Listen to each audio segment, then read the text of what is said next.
আসসালামু আলাইকুম প্রিয় ভিউয়ার্স। এখন আমি যে জমিতে আছি এটা একটা সরিষার জমি। আমি যে বিষয়টা নিয়ে আলোচনা করব তা হলো বিনা চাষের সরিষা। আমাদের বেশিরভাগ অঞ্চলে দেখবেন যে চা দিয়ে সব ফসল করা হয়, কিন্তু অতীতে সনাতন পদ্ধতি যেটা বলে আমাদের দেশে প্রচুর পরিমাণে বিনা চাষে ফসল চাষ হতো।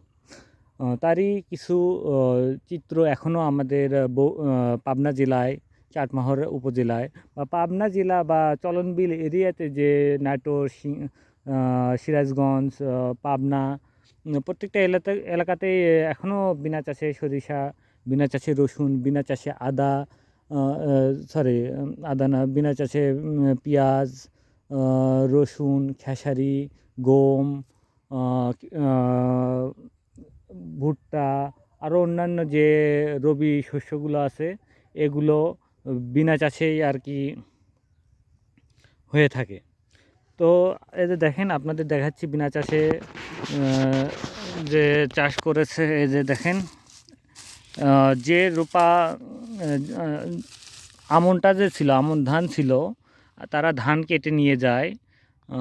যেটা কেটে নেওয়ার পরে তারা খড়টা রেখে যায়, ঠিক আছে। খড়টা রেখে যায়, শুধু ধানটা কেটে নিয়ে যায়। এই যে দেখেন সরিষার সিড পটগুলো, এই যে ফলের যে সিড পট, মাশাল্লাহ অনেক অনেক সিড পট চলে আসতেছে।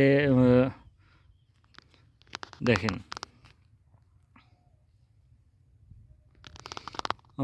অবিশ্বাস্য। এই যে এগুলোতে সবে মাত্র এরকম আপনার বিনা চাষে করার যে কারণটা, এখানে সময়টা অত্যন্ত গুরুত্বপূর্ণ। আমরা যদি সময়ের কথা চিন্তা করি তাহলে চাষ করে যদি আমরা সরিষা করতে যাই, সেক্ষেত্রে আমাদের যে বোরো মৌসুমে ধান লাগানোটা অনেক দেরি হয়ে যায়। বর্ষা পরে বিভিন্ন কারণে ধান সংগ্রহ করা যায় না। এটা হলো আসল কারণ। যাতে আগাম হয়, কমপক্ষে 15 থেকে 20 দিন এখানে আমাদের সময়টা হাতে থেকে যায়। যখন আপনি বিনা চাষে করবেন, জমিতে জো থাকা অবস্থায় আপনারা রোপা আমন ধান, যেটা বিনা চাষে যে আমনটা করে এই অঞ্চলে, সেই আমনটা সংগ্রহ করার পরে সেখানে সংগ্রহ করার আগেই সরিষা, গম, খেসারি, মসুর, এগুলো, তারপরে রসুন, পেঁয়াজ, রসুন তো লাগায়, পেঁয়াজ বীজ এগুলো ছিটিয়ে দেয়। ছিটিয়ে দেওয়ার পরে মালচিং হিসাবে আমরা এখন যেটা পলিথিন মালচিং ব্যবহার করি আধুনিক কৃষিতে, এখানে ব্যবহার করা হয় এই যে ধানের যে অবশিষ্টাংশ আছে, খড়, এই খড়টা ব্যবহার করা হয়। খড়টা ব্যবহার করার ফলে মালচিংয়ে এবং সেচ দেওয়ারও অতটা প্রয়োজন হয় না বললে চলে। এই জমিটা এখন পর্যন্ত একবারও সেচ দেওয়া হয়নি। আপনারা দেখতে পাচ্ছেন যে কি পরিমাণে গাছ হয়েছে, এবং ফলনটা দেখলে বুঝতে পারবেন।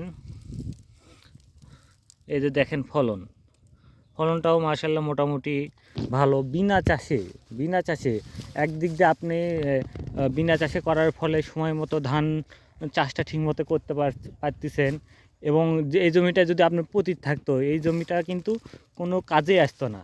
সেক্ষেত্রে আমরা বাড়তি একটা ফসল পেয়ে যাচ্ছি, এবং জমির শস্য পর্যায় এটাও ঠিক থাকতেছে। এই হলো আপনাদের সাথে আমি এই এলাকার যে কৃষির চিত্র কিছুটা আমি তুলে ধরলাম। এর পরিবর্তে আমি চেষ্টা করব আপনাদের বিনা চাষে রসুন, পেঁয়াজ, তারপরে খেসারি, মসুর, এগুলো আপনাদের সামনে তুলে ধরার চেষ্টা করব। দেখেন পুরো মাঠ জুড়ে সরিষা আর সরিষা, পুরা মাঠ। এবং এবার প্রচুর পরিমাণে এই মাঠটাতে মানে বোরো ধান, আমন ধান সবই হয় মোটামুটি। আর একটা কথা বলে নেই, এই যে দেখতে পাচ্ছেন একজন সরিষার জমিতে স্প্রে করতেছে। সরিষার জমিতে আপনারা যদি কীটনাশক স্প্রে করেন অবশ্যই সেটা বিকাল 3টা 4টার পরে করবেন, কারণ এই সময় মৌমাছি ফুল থেকে 3-4টার পরে আর ফুল থেকে মৌমাছি মধু সংগ্রহ করে না, যে জন্যে মৌমাছিদের আবাসস্থলও নষ্ট হয় না। আর আপনি যদি 3-4টার আগে কীটনাশক স্প্রে করেন তাহলে দেখা যাবে যে আমাদের মৌমাছিগুলো মারা যাচ্ছে। যখন মৌমাছি মারা যাবে তখন আপনাদের ফলন উৎপাদন অনেকটাই কমে যাবে, যেহেতু পরাগায়ন হবে না। প্রাকৃতিক যে নিয়ম আছে আমাদের বিধাতার সৃষ্টির যে কর্মকাণ্ড আছে সেই হিসাবে পরাগায়ন না হলে স্বাভাবিকভাবেই আপনাদের ফসলের উৎপাদন কমে যাবে। ঠিক আছে, সবাই ভালো থাকবেন, সুস্থ থাকবেন, সবাই আমার চ্যানেলটিকে সাবস্ক্রাইব করবেন। ধন্যবাদ সবাইকে। আসসালামু আলাইকুম।